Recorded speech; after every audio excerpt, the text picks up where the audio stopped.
প্রিয় মুসলিম ভাই ও বোনেরা, বর্তমানে আবারও করোনার প্রকোপ বৃদ্ধি পাচ্ছে। সতর্কতা ও সচেতনতার নানান কর্মসূচি চলছে।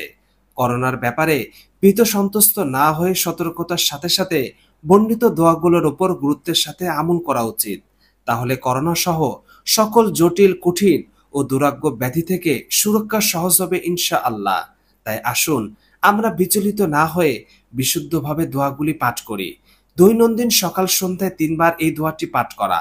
হাদিস শরীফে বর্ণিত হয়েছে, যে ব্যক্তি সকালবেলা ৩ বার এবং সন্ধ্যাবেলা ৩ বার এই দোয়াটি পাঠ করবে, ওই দিন দিনে বা রাতে কোনো বিপদ তাকে স্পর্শ করবে না। দোয়াটি হলো, বিসমিল্লাহিল্লাযী লা ইয়াদুররু মা ইসমিহি শাইউন ফিল আরদি ওয়ালা ফিস সামাই ওয়া হুয়াস সামিউল আলিম।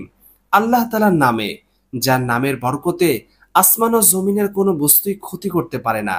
তিনি সর্বশ্রোতা ও মহাজ্ঞানী। এবং প্রত্যেক ফরজ নামাজের পর অন্তত পক্ষে এই দোয়াটি একবার পাঠ করা। দোয়াটি হলো, আল্লাহুম্মা ইন্নী আউযু বিকা মিনাল বারসি ওয়াল জুনুনি ওয়াল জুসামে ওয়া মিন সাইয়িল আসকাম। হে আল্লাহ, আমি আপনার কাছে শ্বেত, উন্মাদনা, কুষ্ঠ এবং সমস্ত দুরাগ্য ব্যাধি হতে আশ্রয় চাই। হাদিস শরীফে বর্ণিত হয়েছে, রাসূলুল্লাহ সাল্লাল্লাহু আলাইহি সাল্লাম আল্লাহ তাআলার কাছে এই দোয়া পাঠ করার মাধ্যমে এ সকল ব্যাধি থেকে আশ্রয় প্রার্থনা করতেন।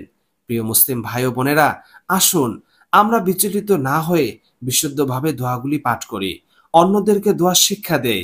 তাহলে আমরা করোনা সহ অন্যান্য জটিল ও কঠিন ব্যাধি থেকে এবং বিপদ আপদ বালা মুসিবত থেকে বেঁচে থাকতে পারবো ইনশাআল্লাহ।